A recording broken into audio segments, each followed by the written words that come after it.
முதலமைச்சர் ஜோசப் விஜய் தலைமையிலான அமைச்சரவையில் அமைந்த பிறகு பல்வேறு துறை சார்ந்த அமைச்சர்களும் தங்கள் துறை சார்ந்த ஆய்வுகளை அதிரடியாய் அரங்கேற்றி வருகிறார்கள். அமைச்சர்கள் நடத்தும் ஆய்வுகளினால் சில விமர்சனங்கள் ஒருபுறமும் சர்ச்சைகள் ஒருபுறமும் எழுந்து வரும் நிலையில் மக்களின் குறைபாடுகளையும் துறை சார்ந்த குறைபாடுகளை உடனடியாக நிவர்த்தி செய்யும் வகையிலும் பல உத்தரவுகள் அதிரடியாய் முதலமைச்சரின் உத்தரவின் பேரில் பறக்கப்படுகின்ற நிலையில் தமிழக முதலமைச்சர் அதிரடியாய் தானே திடீரென ஒரு களப்பணி ஆய்வுகளையும் நடத்துவதற்கு திட்டமிட்டிருக்கும் சூழலில் யாருக்கும் தெரியாமல் திடீரென சென்னை எழும்பூரில் உள்ள தாய்சேய் மருத்துவமனை ஒன்றில் திடீர் ஆய்வு ஒன்றை மேற்கொண்டார். முதலமைச்சர் நடத்திய இந்த திடீர் ஆய்வால் அதிர்ந்து போய் நின்றது எழும்பூர் தாய்சேய் மருத்துவமனை வளாகம். முதலமைச்சர் விஜயின் திடீர் விசிட்டாக மருத்துவமனைக்கு சென்றாலும் மருத்துவமனை ஊழியர்கள் மற்றும் அங்குள்ள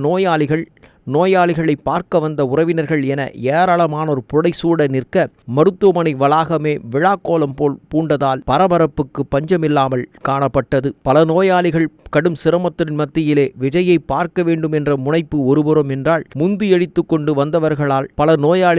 நோயாளிகளின் உடன் வந்திருக்கும் பார்வையாளர்களும் பல சிரமங்களுக்கு ஆளானதையும் மறுக்க முடியாது. முதலமைச்சர் ஜோசப் விஜய் பிறந்த மருத்துவமனை என்ற புகழும் சென்னை நகரின் பெருமைக்குரிய வரலாற்று சிறப்புமிக்க மருத்துவமனைகளில் பழமையான மருத்துவமனைகளில் ஒன்றாகவும் கருதப்படும் சென்னை எழும்பூர் அரசு குழந்தைகள் நல மருத்துவமனை வளாகத்தில் முதலமைச்சர் ஜோசப் விஜய் திடீரென தனது ஆய்வை மேற்கொண்டு அங்கிருக்கக்கூடிய வார்டில் நுழைந்து உள்நோயாளிகளிடம் நலம் விசாரித்து பிறந்திருக்கும் பச்சிளம் குழந்தைகளை தன் கைகளால் தூக்கி கொஞ்சி முத்தமிட்டு குழந்தைகளின் பெற்றோரிடமும் மருத்துவ சிகிச்சை முறைகள் குறித்தும் மருத்துவமனை வளாகத்தில் செயல்பட்டு வரும் நிர்வாக செயல்பாடுகள் குறித்தும் நோயாளிகள் மற்றும் நோயாளிகளின் உடனிருக்கும் உறவினர்களிடம் விசாரணை செய்ததோடு அங்குள்ள அரசு மருத்துவமனை மருத்துவர்கள் மற்றும் பணியாளர்கள் பலரிடம் கேள்விக்கணைகளை எழுப்பிய முதலமைச்சர் தூய்மையாகவும் மருத்துவ அடிப்படை வசதிகளையும் எந்தவித குளறுபடிகளும் இல்லாமல்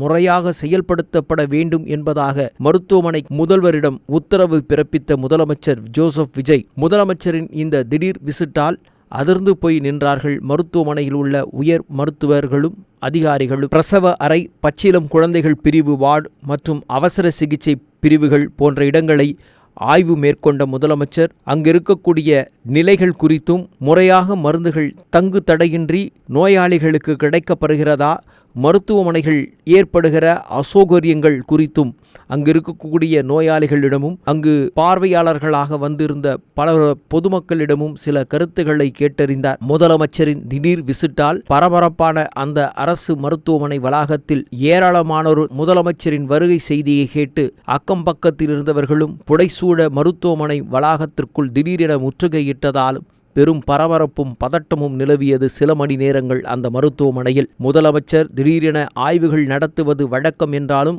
வரவேற்கத்தக்கதான சூழல் என்றாலும் கூட மருத்துவமனை போன்ற இடங்களில் இதுபோன்று திடீர் ஆய்வுகள் மேற்கொள்ளும் பொழுது திடீரென கூடுகிற கூட்டத்தை கட்டுப்படுத்தும் நடவடிக்கைகளையும் மருத்துவமனைகளில் இதுபோன்று நடத்தப்படும் திடீர் ஆய்வுகளால் பல்வேறு விதமான இடையூறுகளுக்கும் இன்னல்களுக்கும் உள்நோயாளிகள் மட்டுமல்லாமல் புறநோயாளிகள் மற்றும் அவர்களுடைய உறவினர்களும் பல்வேறு விதமான இடையூறுகளுக்கும் இன்னல்களுக்கும் ஆளாக வேண்டிய நிலை ஏற்பட்டதாகவும் புலம்பி தீர்க்கின்றனர் பொதுமக்கள் பலர். அது மட்டுமல்லாமல் முதலமைச்சரை காண வந்த ஏராளமான பொதுமக்கள் விசிலடித்து மருத்துவமனை வளாகத்திற்குள் சத்தமும் கூச்சலும் குழப்பமும் ஏற்பட்டதன் விளைவாக பல நோயாளிகள் பெரும் சிரமங்களுக்கு உள்ளானதையும் வேதனையுடன் வெளிப்படுத்தியதும் கேட்க முடிந்தது. குழந்தைகள் சிகிச்சை பெறும் மருத்துவமனை வளாகத்தில் இப்படி திடீரென முதலமைச்சர் வந்த நேரத்தில் குவிந்த கூட்டத்தினால் பல்வேறு விதமான இடையூறுகள் ஏற்பட்ட நிலையில் இது சட்டம் ஒழுங்கை மட்டுமல்ல, அங்கு சில அத்துமீறல்களும் அரங்கேறுவதற்கான சூழலை அதிகரிக்க செய்வதை தடுப்பும் விண்ணமாக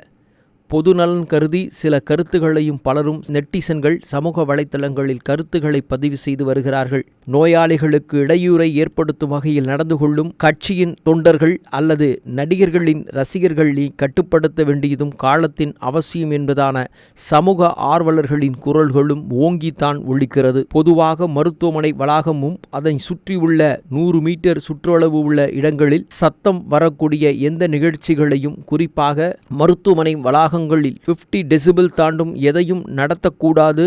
ஒலி எழுப்பக்கூடாது என்பதான சட்ட நடைமுறைகள் இருக்கும் பட்சத்தில் இதுபோன்ற திடீர் விசிட்டுகளால் ஏற்படுகிற அசௌகரியங்களை தடுக்கும் வண்ணமாகவும் மருத்துவமனை வளாகங்கள் பாதுகாப்புடன் பயன்படுத்தப்பட வேண்டும் என்பதான எச்சரிக்கையும் சமூக ஆர்வலர்கள் வலியுறுத்தி வருகிறார்கள்.